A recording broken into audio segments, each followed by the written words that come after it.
Հայաստանի Հանրապետությունում ԱՄՆ դեսպանությունից հայտնում են, որ դեսպան Նարեկ Մկրտչյանը հանդիպել է ԱՄՆ նախագահի հատուկ բանագնաց Թիֆուիդ Քոֆի հետ հոլոկոստի թանգարանում Մերձավոր Արևելքի խաղաղության գագաթնաժողովին։ Զրուցակիցներն անդրադարձել են օգոստոսի 8-ի համաձայնագրերի ընթացքին եւ տարածաշրջանային գործընթացներին։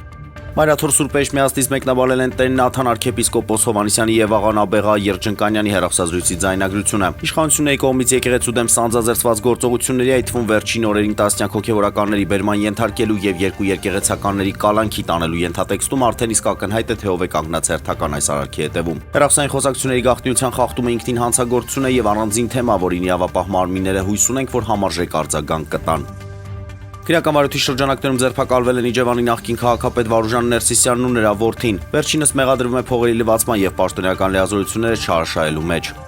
Տնտեսագիտության ոլորտում Նոբելյան մրցանակի դափնեկիր Տարոն Աջեմօղլուն հայտարարել է, որ որևէ կապ չունի եւ չի համագործակցում գործարար Սամվել Կարապետյանի նախաձեռնած մեր ձևով շարժման հետ։ Ոչ Հայաստանում, ոչ էլ Թուրքիայում ես որևէ կուսակցության հետ չեմ համագործակցում, ես ուղարկել եմ միայն հաղորդագրություն նրանց կոնֆերանսի արդիվ, սակայն այդ կուսակցության հետ որևէ կապ չունեմ, նշել է Աջեմօղլուն։ Նիկոլաս Մադուրոն հայտարարել է, որ Դոնալդ Թրամփի վարչակազմը կենտրոնական հետախուզական վարչության գործակալներ է ուղարկել Վենեսուելա իշխանափոխություն իրականացնելու համար։ Նա նշել է, որ Վաշինգտոնը կոպիտ եւ բաց ձևով փորձում է իշխանափոխություն պարտադրել եւ միջամտում է Վենեսուելայի ներքին գործերին։